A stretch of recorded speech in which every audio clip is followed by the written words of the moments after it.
కళ్యాణ్ మీద మీ అభిప్రాయం ఏంటి? పవన్ కళ్యాణ్ అంటే ఏముందండి, ఆయన కూడా వీళ్ళు కలిశారు కాబట్టి అన్ని వీళ్ళు ముగ్గురు ఒకటి అయ్యారు కాబట్టి సక్సెస్గా చెయ్యాలని వాళ్ళ అభిప్రాయం. అంటే ఇప్పుడు డిప్యూటీ సీఎంగా ఉన్నారండి ఆయన. డిప్యూటీ సీఎంగా ఇంకేం చెప్తాం సార్, ఏంటంటే ఆయన కూడా ప్రజలకి మంచి చేయాలనేసి సినీ ఫీల్డ్ కూడా వదులుకొని ఇందులోకి వచ్చాడు. వచ్చిన తర్వాత మనం ఏంటంటే ఆయన కూడా ప్రతి ఊళ్ళతో మాట్లాడి ప్రతి చోట్లకి వెళ్తున్నాడు. కొన్ని ఊళ్ళో రోడ్లు కూడా వేశారు సార్, వేశారు కాబట్టి ఆయన కూడా మంచిగానే చేద్దామని అనుకుంటున్నాడు. ఈ వెనకతలు ఉన్న వాళ్ళు చెయ్యాలి సార్, వాళ్ళ పార్టీ వాళ్ళు లాగుతారు. ఎందుకంటే వీళ్ళు చేసేది ఏంటంటే మనసుల్లోకి వెళ్ళేది లెవెల్. ఇప్పుడు మనం లేడీస్ ఉన్నారంటే లేడీస్ దగ్గరికి వెళ్ళాలి సార్, వెళ్తేనే ఆ పని జరుగుతుంది. అంటే డిప్యూటీ సీఎం అయ్యాక ప్రజలను వదిలేసి సినిమాలు చేసుకుంటాడు పవన్ కళ్యాణ్ అంటున్నారండి. అలాగే ఏంటంటే ఆయనకి కూడా ఉండేది ఉంటుంది, లేదు ఇంకేం చెప్పలేము మనం. అంటే మీరు ఆయన సినిమాల్లో ఉండాలనుకుంటున్నారా, రాజకీయాల్లో ఉండాలనుకుంటున్నారా? రాజకీయాల్లో ఉంటే ఎలాంటి వాళ్ళు మంచి వాళ్ళు అండి.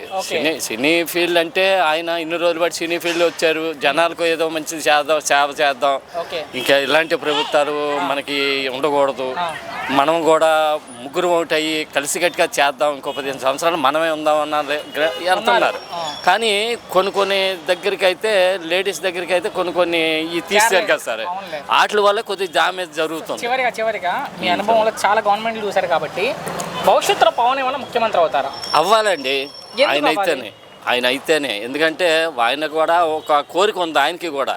ఎట్లాగంటే నేను కూడా ఒకసారి ముఖ్యమంత్రి అయితే నా ప్రభుత్వం ఎలా ఉంది, ముగ్గురు కలిసినప్పుడు ఎలా ఉంది, జగన్ గారి ప్రభుత్వం ఎలా ఉంది, కాంగ్రెస్ ప్రభుత్వం ఉంది, ఇట్లా కానీ వస్తాయండి.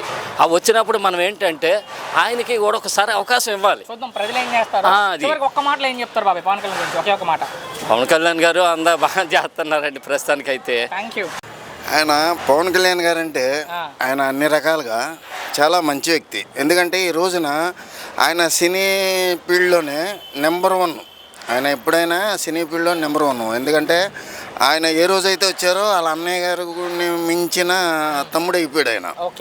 ఆయన ఈ రోజున ఆయన సినీ ఫీల్డ్లో ఉంటేనే ఆయన బోల్ డబ్బు సంపాదించుకోవచ్చు.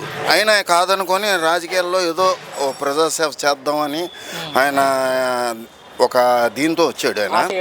ఆయన అలా వచ్చినందుకు ఆయన ఈ రోజున ఇప్పుడు ఈ ప్రభుత్వంలో ఆయనకి జనం వల్ల, ఇప్పుడు ఆయనకి ఇచ్చిన పదవి వల్ల ఆయన చాలా సంతోషం పడుతున్నాడు. అది మా అందరికీ కూడా చాలా సంతోషంగా ఉంది. డిప్యూటీ సీఎం అయ్యాక ప్రజలకు మంచి చేస్తున్నారా పవన్ కళ్యాణ్? ఎందుకు చేయట్లేదు, గ్యారంటీ చేస్తున్నారు. ఆయన కష్టపడుతున్నారు. ఆయన కేవలం సినీ రంగంలోనే అనుకుంటే ఆయన ఈ పాటికి ఇటు సినీ రంగంలోనే ఇచ్చేసుకోవచ్చు. కాకపోతే అప్పుడు ఏదో ఒప్పుకున్న సినిమాలు ఏదో చేసి ఆయన ఇచ్చేస్తున్నాడు, కానీ ఇప్పటికి సినిమాల మీద ఆయనకి ఇది లేదు. ఆయన సినీ ఫీల్డ్లోనే నెంబర్ 1 వ్యక్తి. ఆయన ఈ రోజుకైనా కానీ వెళ్తే ఇప్పుడు ఒప్పుకుంటే ఆయన 20 సినిమాలు బుక్ చేసుకునే కెపాసిటీ ఉన్న ఇది ఉంది ఆయనకి. అంటే సినిమా అది ఏం చెప్తున్నారంటే వైసీపీ వాళ్ళు డిప్యూటీ సీఎం అయ్యాక ప్రజలను వదిలేసి ప్రజల డబ్బుతో స్పెషల్ ఫ్లైట్లో తిరుగుతున్నారు పవన్ కళ్యాణ్ అంటున్నారు. అలా ఎప్పుడు కాదండి. ఆయన ప్రజల్ని పట్టించుకోకుండా ఆయన ఎప్పుడు అలా చేసే మనిషి కాదు. అలా ఎప్పుడు చేయడు ఆయన.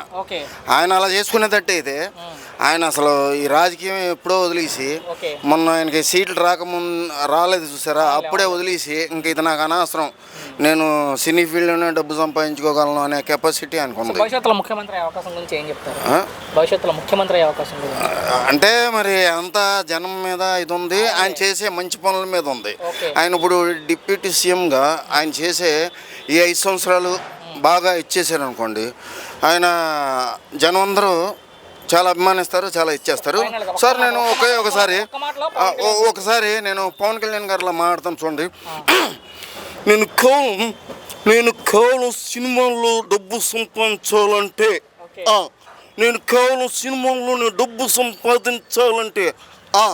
ఇప్పటికీ చెప్తున్నా, ఇవాళకి నేను వెళ్తే 20 మంది నిర్మాతలు ఇప్పటికిప్పుడు లైన్లో నిలబడి అంత కెపాసిటీ ఉన్నవాడిని. ఏదో ప్రజాసేవ చేద్దామని ప్రజల కోసమే నేను ఇదవుతున్నాను తప్ప నాకు వేరే ఆకాంక్ష లేదు. ప్రజాసేవ చేద్దామని ఒక ఉద్దేశం మీద